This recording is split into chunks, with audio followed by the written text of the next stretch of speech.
Uneducated, unfiltered, unhinged. This is the Mangina Dialogues. We at it again with your host Nick Scopes and the Gregolicious. You know how we do, cause you know we keeping it gangster and silly. Unplugged like a full swung titty. About get jitty, cause you know we down to the nitty and the gritty. And we make shit sound so damn pretty. Yeah, cause this unhinged comedy. And right now you're in the mix, so get ready, cause we about to get it poppin'. And we ain't stopping. Hello and welcome to the Mangina Dialogues. I am your host, Nick Scopes. And I am Wild Greg Alprin. And our guest today, the very athletic, the very funny, Goumba Johnny. What's up, Johnny? How are you, man? What's going on, guys? You know, just chilling. What do you got? I saw you put something on you have something on your hamstring right now, your knee? Yeah, I do. What do you got going on? Ice. Okay. What happened? You all right? Yeah, I just I went a little bit too fast on the treadmill. I forgot my age. You know how sometimes you forget how old you are, and I put it on like 7.5. God damn. Yeah, I just felt something go bing. You know, and it's it's when you get older, I mean, obviously things go wrong, but it's like you never get an email or a text from your body, you know, that your knee's about to blow out. There's no warning. It just goes. Trust me. It goes. That's right. I know it. So it's not a bad place to start. When we were looking at stuff, and it winds up that you played some football back in the late 70s, early 80s. Yeah. Professionally, and as it turns out, you happen to know my dad, which is pretty wild. Yeah, I knew your dad because when I was in 1980, I signed a free agent contract with the Giants, and I was an offensive lineman with two of the people that your dad represented, Doug Van Horn and Ron Michalowicz, and they constantly spoke of your father. Yeah, they were two of my dad's very closest friends, which is pretty wild. Those were some times. They were not the Giants' best of the years. No, I mean, that's why I was able to sign a contract with them. They were taking anyone back. Yeah, I was not one of them. I was not. You know what I have? I'll have to scan it and send you a picture if you don't have it. I have the full team photos from those years. Yeah, I didn't. I got hurt in a exhibition game against the Patriots, and I was done. They put me on waivers, and then. Oh, really? Yeah, that was the end of it. It is pretty ironic because my dad spent like 10 years. Not he wasn't an agent for a long time, but maybe max 10 years to the mid 70s, mid 80s. Right. And I remember that one of the last football training camps I went to with him down in like William Patterson College, I think is where they trained at the time. Pleasantville, and. He was talking to Ron, and he was like, I think I'm going to stop after this year. It's like a pain in the ass chasing the money from all these guys. And him and Ron were very good friends. And like the next year he stopped. It was like last year, like 85, the last year that the USFL. They won after that. 86, right? So his last year was 85 when half of his guys went to play in the USFL. Ron played in USFL and all these guys. And then he just stopped, right?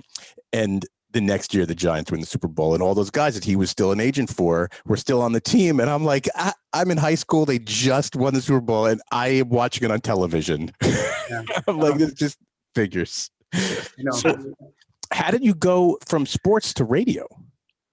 That's a very interesting question. I kind of bounced around after that. I did some bodyguarding work. I worked indoor construction at the trade center. And on the weekends, I'd bounce at a nightclub. And one night on a Saturday, I hosted a dance contest on Saturday nights. And one Saturday night after the dance contest, somebody came out of the crowd and said, hey, you ever think about going on the radio? And I said, well, why would I do that?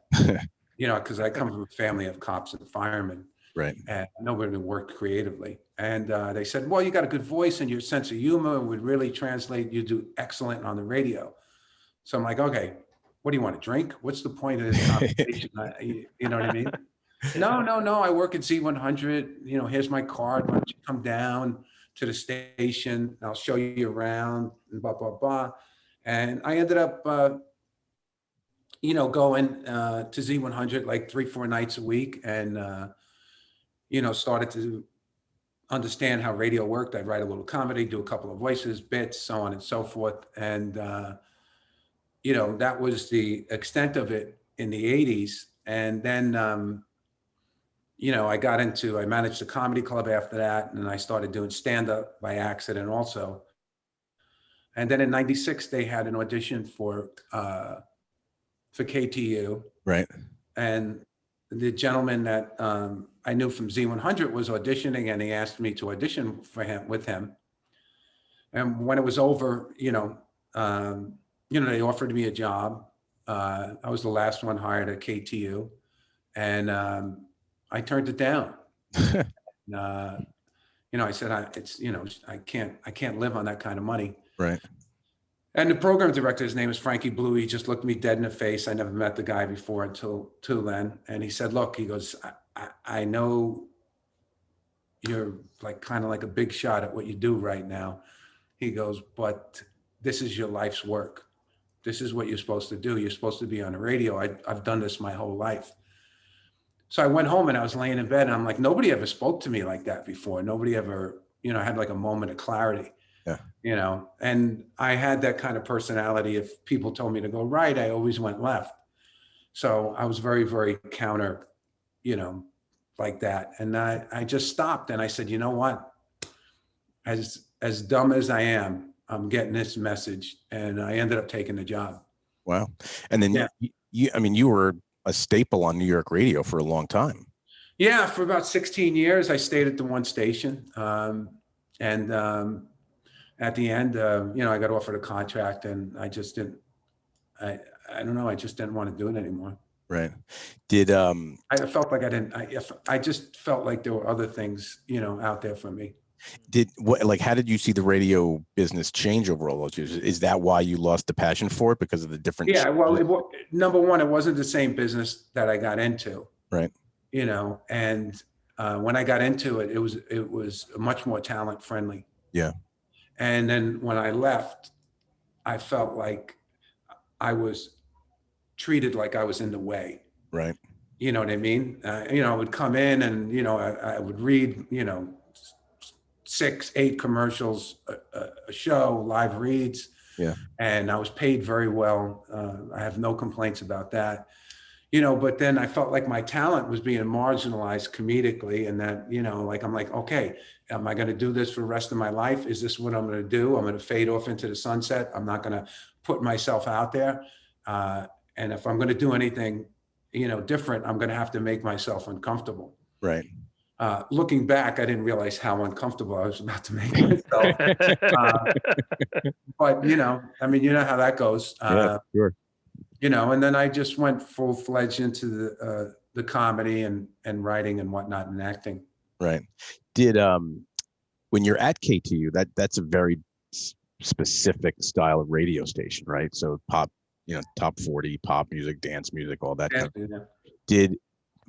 I imagine that's not your particular style of favorite music? Well, I was in the nightclub business, you know, a good part of my life. So this is music, you know, that I heard, you know, or, you know, it wasn't music that I grew up with. Right. If you ask me what I listen to now, I like to listen to a lot of 60s and,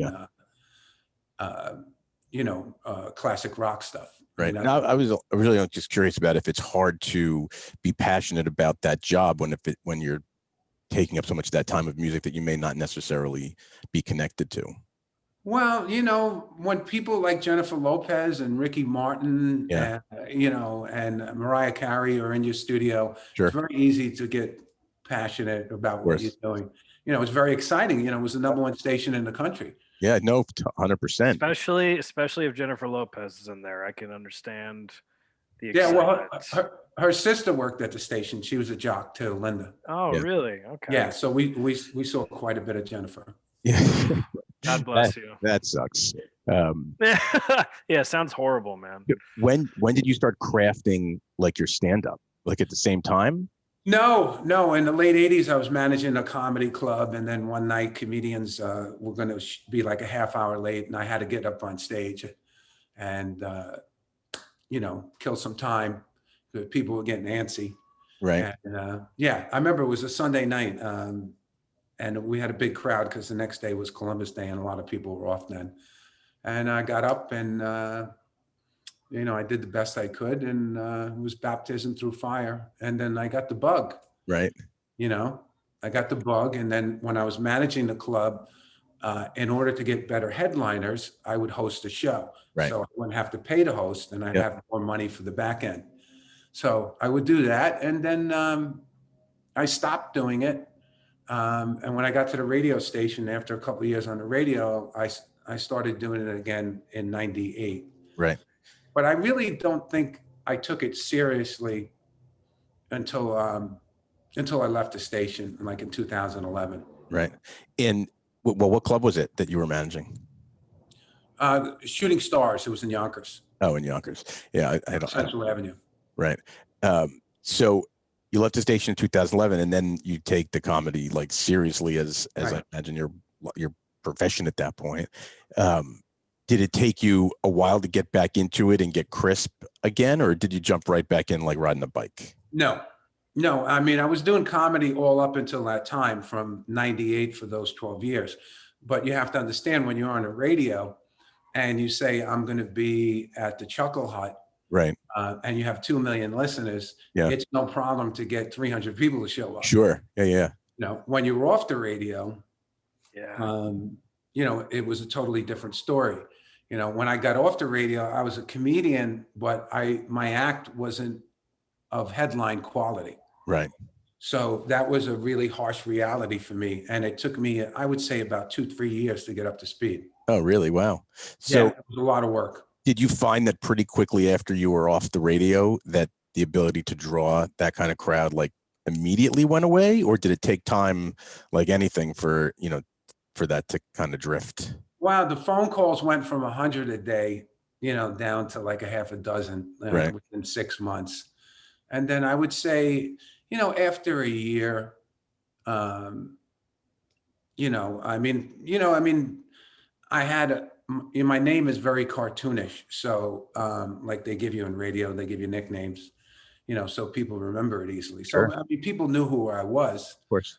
But at that point, once I did leave the radio, the quality of my act became my calling card, not the radio personality. Sure. So there was a transition there. Right. And did you go out a lot after the radio ended? Did you just to get, more hours under your belt to, find? I got work. I didn't really have a lot of problem getting work. Right. I just had to make that transition. I had to, I started working lived in the city. I started working regularly at Stand Up New York. Yep. And, some other clubs in the city. So what I was doing differently that I wasn't doing on the radio, when I was on the radio, I'd work maybe once a week. And now I was working, 4 times a week. Right. So, Yeah. I imagine that must be pretty tough, like mentally, and as well as trying to, craft some good material, because especially in those earlier days after you came off the radio, that where you went to do shows, I'm imagining those promoters wanted to promote the hell out of you coming, onto those shows. And I would imagine that might make you nervous that if you're still practicing material, that you didn't have the opportunity to really, kind of stay under the radar as, someone that's, just practicing or just trying out new material has the luxury of being. Well, I would do the new material during the week. Right. The only thing that made me nervous was the difference in pay. You know what I mean? I didn't, at that point I knew how to write a joke, but Sure. Anybody who's a comedian for any length of time will tell you that you have to just constantly get on stage and you have to keep on working on your craft. Yep. And that's really the best way to get better as a comedian. You have to get in front of people and you have to constantly,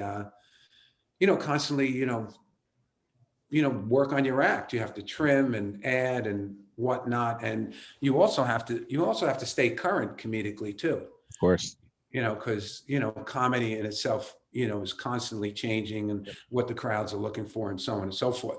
So to be able to be in the city and work in the city, that kept me very current. I was with the School of Fish, Yep. that was doing, cutting edge stuff. Yeah. Yeah. Now, And plus you get critiqued by other comedians, and that's a big deal, Of course. have you found that after this whole after the COVID thing, not that we're out of it yet, but after the COVID thing, crowds have changed a little bit, or what they're looking for has changed at all? No, I think there's, I've never gotten so many thank yous when you get off stage now. Yeah. People are like, hey man, I really needed a laugh. You don't understand, I just, my wife and I have been in the house and, we haven't, it's about socialization now. Sure. I went through that with my So wife true. and we were locked in and, I get along great with my wife. My wife's my best friend, but I understand the power of socialization now. Once I became so isolated, and everybody else is experiencing that now. I never got that, and never understood that in my life. I always felt like, I could be. You could leave me on a deserted island, and I'd be fine. Yeah, not the case. Well, now I know why Tom Hanks had the volleyball, had Wilson. You know what I mean? The pandemic makes that very obvious. Yeah. Yeah, dude, I found I've only been doing comedy like 2.5 years, but there was a show end of January where the crowd almost wanted you. Usually it's never the case, but they wanted you to interact with them. Like they wanted it. And I was like, that's never, I've just done my material and it's, goes well, you get off stage. The more I like freestyled or went after someone in the crowd, they're like, yeah, like they want it. And I was like, things are kind of changed a little bit. This is interesting. I think people are just so desperate, like you said, for socialization. Yeah, and comedy changed too. There's with all the sensitivity today, Yeah. with the political correctness, Yeah. And comedians have been kicking back, it's almost like, not on my stage, you know what I mean? And it's interesting because, once you start censoring comedians, where are you going to get the truth from? Yeah. That's true. And I always view that as very dangerous. Yeah, it is. It's really, and it's a shame because, we talk about this a lot, that, you're especially if someone's paying to go to a comedy show and then they're going to leave that show offended just because someone said something that they didn't particularly care for, Right. And then want to come after you for it. I mean, why are you going to a comedy show in the first place? Well, and I think that says a lot about people. I mean, if you get offended at a comedy show, you just don't belong there. Right. No, totally. I mean, 100% agree. And I felt that way before I was a comedian too. Yeah. It's just like, it's not I would never, ever go to a show and then go up to the performer after and be like, I didn't like what you said because this offended me because of something that happened in my life. I would never think that's like a normal, like that's a thing I should do ever. I don't understand people. I really don't. I don't want Yeah, to go no, right it's here, but comedians are fighting back. There are a lot of guys out there doing yeah. something. yeah, sure. And the podcast helped too. Yeah. So People really let's love the podcast. Yeah, they get to know you. They get to know like, what you're actually about. They know personally. And on the radio, you probably have to censor and kind of pull On the back. radio, everything goes through a filter. Yep. Yeah. And the podcast, obviously not. And like I said, people are in dire need of socialization. So, and you can't leave your house. I mean, the podcast could be one of your friends. Sure. So let's talk about your podcast that you're doing with Vinnie. How did that come about? Well, I know Vinnie for 40 years. Right. I knew him from New Rochelle. Vinnie's from New Rochelle. I worked in New Rochelle. I knew him quite some time. And they asked him to do a podcast, and he said he would do it if I would co-host it with him. Right. And, I love Vinnie, and, the fact that I'm so familiar with him and I have a background in radio. Sure. It kind of made it a no-brainer. Right. Yeah. I mean, it's cool. You know, obviously you have the friendship that it makes it easy to have a show like that because you have 40 years of stuff to pull from to just talk about. You know, the stories. Yeah, you know, plus Vinny's a celebrity, so and I spent a large time interviewing many celebrities on the radio station. So between the both of us, we have a great reservoir of guests that are at our disposal, which normally wouldn't happen in a beginning podcast. Sure. And what are you guys doing? Because how often are you going to release episodes? Well, we did the first season, which was 12 right. episodes. That's what we were contracted for. And then we're contracted for one more season of 12, and then we'll just go from there. Right. And when's that going to start happening? When are you going to put those next 12 out? Well, I don't know. Well, Vinny got the vaccine, so he's starting to come out of his house. So, you know, he was on the real lockdown. You know, he had a sign on his door. It said, put your mask on and wash your hands. And I'm like, where am I going to wash my hands? You know, at least leave a bowl of water outside. Yeah, right. You know, I mean, that's the stupidest sign I've ever seen in my life. So, yeah, I think sometime in March we'll start again. We usually go in on Mondays, right? Shoot a couple of shows at a time, and it's a lot of fun with him. Yeah, it looks really cool. I obviously you guys use the studio. It looks great. I mean, we share a network with you guys, and but besides doing the show with Vinny, you're doing a bunch of shows with Anthony Rodia, right, on the road. And now we talked about your Rodia.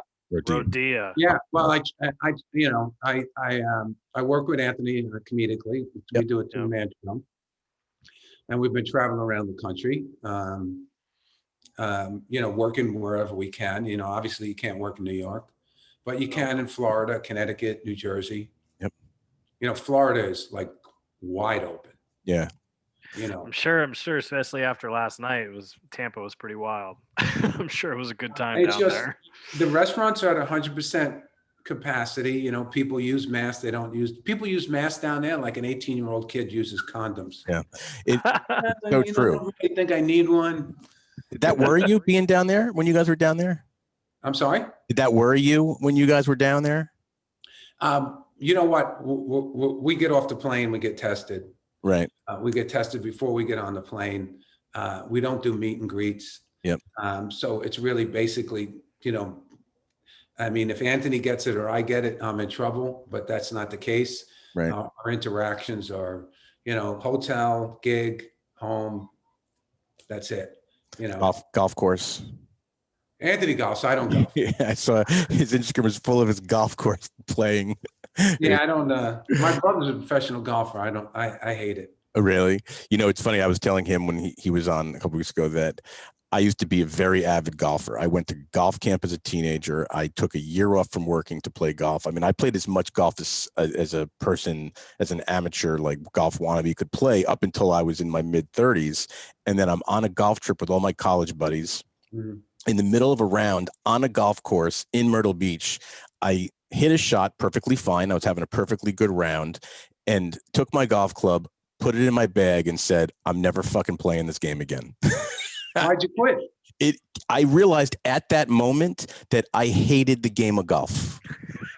Now, I hated it from the beginning. Same. And I'm with you, Johnny. You know, my uncle was a pro. My brother's a pro at Pleasantville Country Club. And he actually got voted best, golf professional in that Westchester magazine last year. Wow. Oh, good for him. Yeah. And, so I have courses, clubs, clothes, all at my disposal. It probably would cost me next to nothing to do it. And I won't do it. He got so mad at me because I wrote a joke about it. Right. That golf is a lot like marriage. It's too hard. It's expensive. All right. You lose your balls. Right.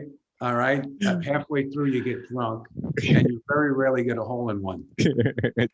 My brother goes, you're making fun of my profession. And I'm like, it took me 20 some odd years, maybe more, of playing a lot of golf to realize I absolutely hated that game.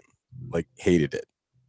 But people are fanatical about it. And that's what shocks me about the addiction. Yeah. You know, when I was on the radio, a woman called me up and she goes, Goumba Johnny, I need to talk to a man. I said, all right, the man's right here. What do you need? He goes, I have a problem. I just need a man's perspective on it. I'm a golf widow. So I said, what's a golf widow? She goes, my husband every Saturday goes out of the house at 7 a.m. He plays 2 rounds of golf and he comes home drunk every Saturday. And I said, and she goes, and I can't do anything at night. She goes, how do I handle something like that? So I said, Miss, I do not have an answer for you, but I will tell you this. There's a woman out there right now listening whose husband's addicted to strip clubs who would trade places with you in a second. It's true. Yeah, there's worse addictions. Yeah. There's way worse ones. I mean, the guy's got no girlfriend. You know what I mean? The modern problem, like for guys my age that are married or engaged or whatever, it's the video games. Yeah. Like, oh yeah, I don't play. I can't. I don't know how my friends sit for 4, 5, 6 hours and play Call of Duty and like pretend they're in the Marines. And I'm like, what are you doing? You know what I mean? Yeah. Well, that's why I'm glad. When I was growing up, all they had was Space Invaders. Yep. So, you had 2 That's choices: awesome. Activision or Atari, and like Pong. Like, that was it. Like, now, when did you and Anthony like meet? How did you guys meet? Very organically. We both performed at a charity that Chaz Palminteri had for his Children Foundation in the city. Cool. And we never met each other. And we became friends and then quickly became working partners because, he does off the boat comedy, first generation Italian stuff. Yep. And I have a lot of Italian stuff, but not similar to his. So the acts kind of blend into each other. Yeah. So what's the 2-man show like? Like, is Anthony goes first? How much time? No, I come out, I do a half hour, and then Anthony will come out and do an hour. Sometimes he does an hour and a half, which drives me crazy. He was telling us some stories about like he will write a new bit in 15 minutes and you'll be like, God damn it. What the fuck this guy? Yeah. That's how I feel about some people too. You're like, Jesus. Yeah. Speed at which he puts it out. Why does that bum you out when he does an hour and a half? You just waiting to get out of the room? No, I'm just, like, in other words, you typically, well, with a 2-man show, I would imagine he's expected to do an hour. Sure. And an hour is a good amount of time for a comedy show. Oh, absolutely. So, I feel professionally, my personal opinion is, if you're doing it an hour and a half all the time, I mean, you're really burning through material. Sure. You know what I mean? So if you just kept it to an hour, but you know what? I mean, he's so hungry, and he's only been doing comedy for 2 years. Yeah, it's crazy. So he's so hungry that when he gets on stage, he don't want to get off. Yeah.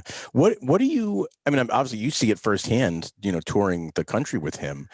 Someone that's only been doing it a few years. Right.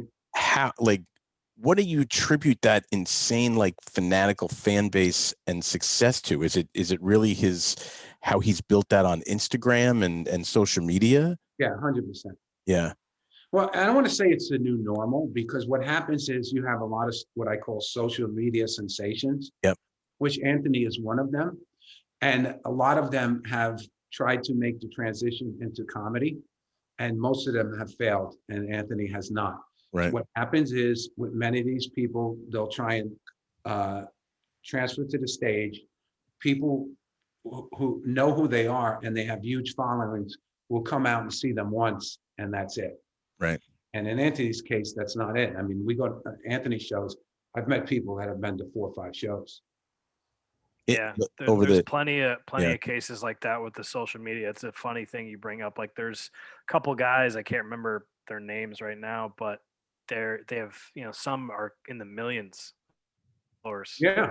And they put out great videos that have millions of views on YouTube, and you see them do stand up at somewhere in LA. And it doesn't translate, which is fine. That's their thing. The video thing is their thing. Great. That's your medium. But it just to the stage, it's a whole different. Well, I mean, you've been doing it 2.5 years. I mean, Look back on when you started 2.5 years ago and where you are now. Yeah, and you could actually look at your act in the beginning and say to yourself, what was I thinking? I can't watch I watched a show from October of 2019. I watched 2 minutes and I was like, nope, nope, nope. Just X'd out of it. I was like, nope, It's can't do it. Yeah. I mean, I think about some of my, earlier performances, and I'm like, I am so glad that the crowd didn't like beat me up. Yeah. You know what I mean? How do you think or ask for their money back? How do you think that, right? like obviously this pandemic has changed the world in a million different ways, but as far as like comedy, which seems to be the took on the Zoom stuff and doing shows over the internet before music artists started doing it over the summer or late spring. How do you think that has changed, or do you think it's changed the business long term? Right, because you would go do a show, and unless someone came to see you, they really wouldn't know your act or be able to see your act. But now you're doing these Zoom shows, then you go down to Florida. Like, is that changing the way you construct your act? It doesn't change the way I construct my act, but it gives greater access, to comedians. Sure. People are watching comedy online that normally wouldn't do it. And, I think when this is all over, I think the comedy crowds are going to be larger than before we started. Right. And do you think that the Zoom and the live stream aspect of it is going to stay? Or do you think that's going to pull back so people can then go tour to 50 cities over the course of a year without having the people already have seen a large chunk of an act? Well, you know what? It might stay, but it's going to be extremely watered down because these guys are going to start getting paid now, and they're not going to work for free. Yeah, for sure. I mean, the way to, the podcasts are the way to monetize yourself. Comedically now, guys like, Chris DiStefano. Yeah. Who is perfect example. Yeah. He's I mean, he's a tremendous comedian. He's social media. He's all over social media and in many different ways. So he's been able to monetize, his act. So, so he's a good blueprint to watch for comedians right now. Yeah, he's done a great job. He's the new normal. Andrew Schultz is the new normal for being successful. Yep. Those guys are, those guys are on it. They're on it traditionally, and they're on it currently. Yep. So for me, I have to catch up to speed with the kids again. Yeah, exactly. So what's so you mentioned you're doing a pod with Anthony. Yeah. Just tell us a little bit about that. Like, what are you guys going to be doing? What? It's just, we're just kicking back and, I mean, we have good viewership. We have good numbers. Yeah, sure. And we're going to start to monetize it sometime in the near future, in the next couple of months. We go live on Facebook and YouTube right now. Right. Some of our episodes have gotten, 200,000 views. That's amazing. Awesome. Awesome. Yeah, that's congratulations. Yeah, well, it's ridiculous. Yeah. So we're gonna monetize it in the next couple of months, and make that a staple. Right. And hopefully that'll be another revenue stream coming in, I think. And like I said, that's the new normal. Right. Yeah. No, it definitely is, and it's it just seems like every day there's another, you go on Instagram and you see other people like, oh, dropping a new podcast with my friend X, about criminal mischief in Idaho. Right. So, yeah, I mean, it holds true for you guys. Once you guys your podcast will reach a certain level, people are going to want to see you when the pandemic is over. Oh, sure. And you're going to have to figure out a way, where you guys can, literally, meet the people that follow you, and you guys will be able to, that'll work in reverse for you guys, and you'll be able to monetize that some way too. Yeah, we just started. We've had some sponsors through the network, but then we just luckily got a sponsor for the show for the balance of the year. It's Corona Premier, which is pretty cool for us. That's the beer? Yeah, the beer. It's their Yep. Light You're not a beer. very good plugger. No, because we're not even supposed to start yet, but I'm just mentioning it because we're in the conversation about it. It's It's their low carb beer, which it's actually really good. You know, well, if you're a beer drinker, all things considered, when you're talking about a low carb, low calorie beer, it's really good. I think it's probably the best one that's out. Well, there you go. Now you're learning. Yeah. Yeah. There's someone from, you can't see on camera. Plug. Yeah, exactly. You can't see on camera, but there's someone from Corona just putting money in Greg's pocket, right? As he says those words. It's fine. We have a good video editor who's going to insert all the stuff anyway, so it's fine.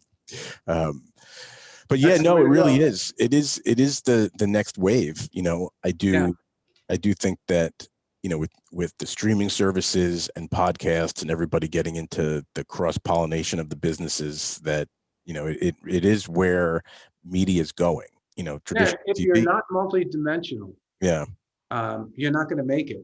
You know, you can't be a one trick pony anymore. Yeah, no, that's for sure. I mean, there is no one trick anymore. Like if people, you know, I have a lot of friends in TV, as I'm sure you do, like that business over the last 5 or 6 years where people were pitching shows and all kinds of things. It's like, there's a lot of different places you could go to sell digital media, but the money on it has in some cases come so far down. Yeah. There's so much competition, and, you know, guys are releasing their own very well done specials for free on YouTube to monetize it themselves. And, you know, it's a very viable way to go. No doubt. 100%. Yeah. So anyway, man, really appreciate your time. That's it. Dental. Yeah, we do 30, 45 minutes. Our audience doesn't want to listen to us as much as they want to hear and listen to you guys. Our audience, they all have ADD, so, you know. They're all like me. They're like, you know, after 45 minutes, they're like, where am I? What's happening? What do I get? Guys are the nightlight of podcasts. Yeah, we pretty much are. We're not like Rogan. We can't do 3 hours. Sorry. If we were in person, maybe. But when you try holding a 25-year-old's attention for more than 35 minutes. Yeah, well, what does your audience look like? Hopefully they don't look like Greg, you know. Nick with smaller boobs. No, it's pretty funny. Our audience is, you know, when I look at it, it really depends on guests in the week and the month. But we're pretty much like 75% guys, of course, and, you know, a decent percentage of girls. But it's a lot of guys. Most of the emails and communication I get, though, are from girls, which is weird. Well, yeah. I mean, I went through that with the radio. I worked at a predominantly female radio station. Right. And, you know, girls listen. Yeah. You know what I mean? With a better ear than men do. For sure. It's definitely retention. They're better at listening and communicating usually. Yeah, guys don't care. You know, yeah, we're all idiots. Yeah. I mean, after this podcast, if you ask a guy a question, the only thing he'll remember is the beer. Yeah, probably. or that you played football. You'd be like, football, beer. Beer, that's it. Yeah, chicken wings. It's funny. We have a good handful of listeners that always will email after an episode and be like, "Oh, that was a great line," or "He made fun of you, and that was awesome." The one out of this will definitely be where you call me a nightlight, which is perfect. That's nightlight, which is awesome because that definitely will be a good clip we'll use. Well, we work for the same company. We do. I wish you guys continued success. Yeah, I heard about you guys before I came on, and they spoke really highly of you guys. And, you know, you didn't disappoint, and just, you know, stay at it. I mean, you can only go up. Thank you. It's really nice to hear really, from coming from a guy with your experience and obviously everything you've done and do. It's tremendous. Really appreciate it. Yeah. You know, anytime. Stay in touch, and hopefully I'll be able to see you guys me and Vinnie will see you in the studio one day. Yeah, for sure. Do you have plans of going to the studio at any point? You know, it's funny. Every time I talk to Kristen, you know, when we first came on, she's like, yeah, we're probably not going to get into the studio full time until September, October. And then we just did so much from here. Like I'm actually in my house today, but I have a small studio that I do them out of. And we had a real studio for a while until it became not really usable. So at some point we will go in when we start to do more guys that are located in the city. But we did so many. Studio's great, by the way. Yeah, it looks phenomenal. It really does, and we definitely will get there when we start to do interviews with guys mainly from the city. Yeah, studio's fantastic. It's current. It's up to date. It's very nice, and they have nice bathrooms. So that's what matters. That's key. That's actually very important. They're very good people. We like working with them. So do I. nice to come on and help us. And it's been great so far. All right, guys. All right. And I'll definitely have some Chinese food. Nice. I'll keep Take care of that knee, dude. Take care of it. Yeah. You know what? I have to tell you, I consider myself lucky because this is the first leg injury I've ever had. Knock on wood, dude. Yeah, I played all those years of football. I never hurt my leg. I ended up hurting my neck, but you know what? I just got to lay low for a couple of weeks and just keep it at 7 miles an hour. You'll be fine. Dude, I don't know what I was thinking. You know what I mean? It happens, man. It happens, dude. I was like going as fast as a golf cart down a fairway. Right. You know what I mean? It was so unnecessary. You know, it's like, what am I doing? Why am I training like this? You know? But you know, when you get, I'm older now. So, when I was younger, I used to train to get in trouble. Right. Now I'm older. I'm trained to run away from trouble. Yeah, I know it. Me too. You're obviously going to be at the shows in Bridgeport in a couple of weeks, right? Or is that next weekend? Yeah, Anthony and I are this week. We have sold out shows at the Red Bank Theater in New Jersey. We've got 6 shows that are sold out. And then after that, we're going to be at the Stress Factory in Bridgeport, Connecticut. I think that date, what date would that be? If I think it's like the 21st, 22nd or something like that. Yeah, something like that at the Stress Factory, which is a beautiful club, by the way. Oh no, it's right by us. We're in southern Connecticut. That's where I went up for the first time. That was my first. Oh, so why don't you guys come by when we're there? Yeah, I think we will. I think we will. Yeah, definitely come by, please. Yeah. Be our guest. It's a great club. Do you know the owner, Vinnie Pastore? Yeah, it is. It really he's built a beautiful club there. It really is. And in downtown Bridgeport. Yeah, just stay away from that park, but everything else is good. Well, it's cold. It's cold. In the summer, that park is a nightmare. But when in the winter, there's no one there. And there's a good Italian restaurant right around the corner, Ralph and Rich's. Is it? Yeah. Thank you for that. Really good. Anthony worked there in the summer, and at the end of the night, we went to go to our car, and we went into shock. Yeah. Yeah, it's like, oh my God, we got to park close to the club. Yeah. Well, if you want, you can park across. You guys drive back and forth, I imagine, right? Yeah, pretty much so. Yeah. So there's right across the street. There's a Holiday Inn. That's your safest parking bet.